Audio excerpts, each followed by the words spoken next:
Artificial turf.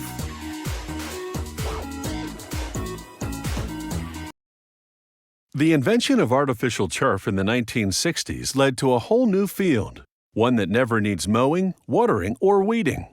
Faux grass was developed by the carpet industry and made possible by technological advances, and the concept has really taken root.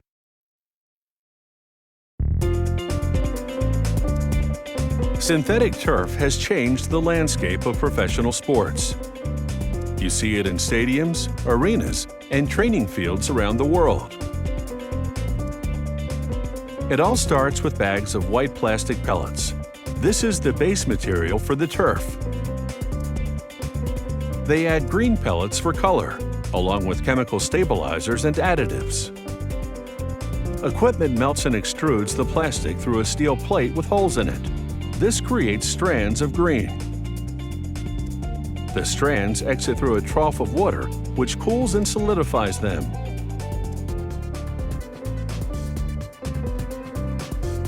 Machinery pulls the strands through an enormous comb to keep them separated as they head to the next station. Here, rollers stretch the strands until they become as thin as real grass. The stretching also strengthens them. Spools now roll up the synthetic strands.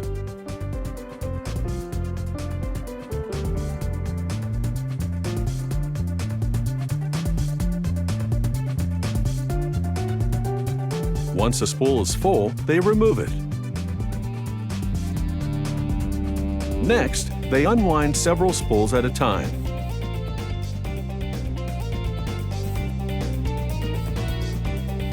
The strands come together to form a multiply synthetic yarn. The yarn travels over guides. This keeps it from slackening as a big spool winds it up. Further down the production line, mesh fabric merges with synthetic sheeting, while the multiply synthetic yarn travels through tubing to a tufting machine.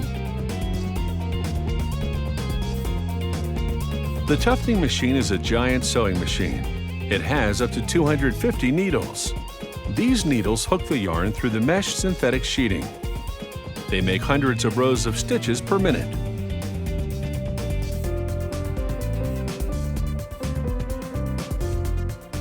Underneath, small knives cut the loop yarn, so it looks like spikes of grass. As you can see, this process is a whole lot faster than waiting for grass to grow. An inspector examines the turf to make sure the yarns are even. Then machinery moves it forward to a coating roller. The roller picks up adhesive from a trough below and applies it to the backing of the turf as it moves across. This binds the looped web of artificial grass to the backing.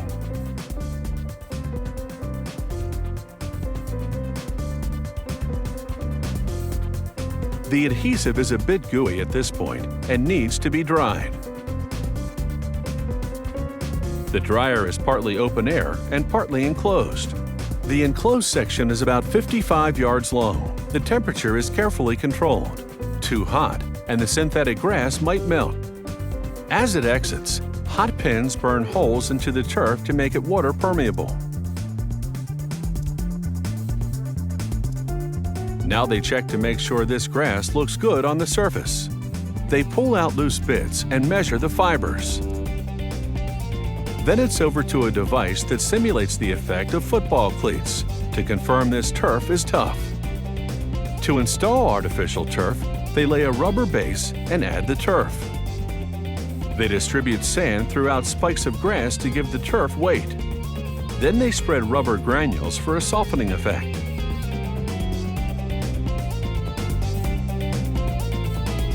But some turf is more carpet-like, no fillers needed. You are more likely to see that in floor hockey arenas. It's time to wrap up this turf job and toss a few balls around.